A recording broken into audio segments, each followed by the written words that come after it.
میں آپ سے جاننا چاہتی ہوں کہ کہتے ہیں کہ قادیانیوں سے پورا بوائکاٹ کرنا چاہیے، ان کی کوئی پروڈکٹ خریدنی نہیں چاہیے، ان کو کوئی پروڈکٹ بیچنی نہیں چاہیے، خوشی اور غم میں ان کا شریک نہیں ہونا چاہیے، ان کا علاج نہیں کرنا چاہیے، یا قادیانی ڈاکٹر سے علاج کروانا نہیں چاہیے. تو اس بارے میں تھوڑی سی رہنمائی کریں ہماری. جی بنت اظہر، ابھی آپ نے جو سوال کیا ہے اس میں ایک بنیادی بات سمجھنے کی ہے، وہ یہ ہے کہ قادیانی اور دوسرے غیر مسلموں میں ایک بنیادی فرق ہے. وہ یہ کہ قادیانیوں نے ظاہری طور پر اسلام کا لبادہ اوڑھ رکھا ہے اور اپنے کفری عقائد پر اسلام کا لیبل لگا رکھا ہے. یہ کلمہ تو وہی پڑھتے ہیں، لا الہ الا اللہ محمد رسول اللہ، لیکن یہ محمد رسول اللہ سے مراد جو ہے غلام مرزا قادیانی کو بھی لیتے ہیں.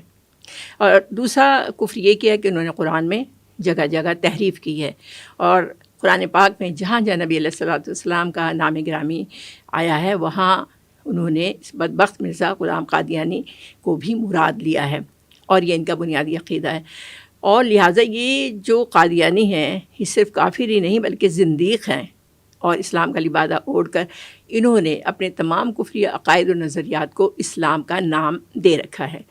تو یہ جو ہمارا جو بنیادی ختم نبوت کا جو عقیدہ ہے، اس سے یہ پوری طرح انحراف کرتے ہیں اور اپنے آپ کو جو ہے مسلمان قرار دیتے ہیں. قادیانی جماعت نے اپنے تمام ممبرز پر، خواہ وہ امیر ہوں یا غریب، یہ اصول لاگو کر رکھا ہے کہ ہر قادیانی ہر مہینے اپنی آمدنی کا 16واں حصہ قادیانی جماعت کو عطیہ کرے. یہاں ایک بات ذہن میں رکھیے گا کہ یہ جو 16واں حصہ آمدنی پر ہے، منافع پر نہیں ہے. لہٰذا یہ جو ایک طریقہ کار انہوں نے اختیار کیا ہے کہ دنیا بھر کا غریب سے غریب قادیانی بھی ہر ماہ اپنی آمدنی کا 16واں حصہ ہر حال میں قادیانی جماعت کو دینے کا پابند ہے. اب ایک اور بات قابل توجہ ہے کہ جب ہم قادیانی پروڈکٹس خریدتے ہیں تو گویا اس سے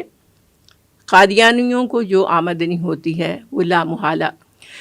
شعوری طور پر یا لاشعوری طور پر مسلمانوں کا پیسہ اس آمدنی میں شامل ہو جاتا ہے. اور پھر ہوتا یہ ہے کہ قادیانی جماعت اس پیسے کو دنیا بھر میں اسلام اور مسلمانوں کے خلاف استعمال کرتے ہیں، اور ہمارے پیسے کے بلبوتے پر معاشی طور پر اور معاشرتی طور پر اپنی جڑیں مضبوط کرتے ہیں. مسلمانوں کی نوجوان نسل جو ہماری یوتھ ہے، جو اعلیٰ تعلیم،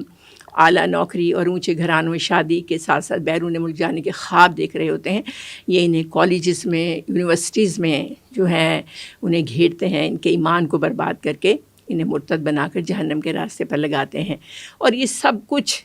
آپ دیکھیے کہ اسی پیسے کی بنیاد پر ہوتا ہے.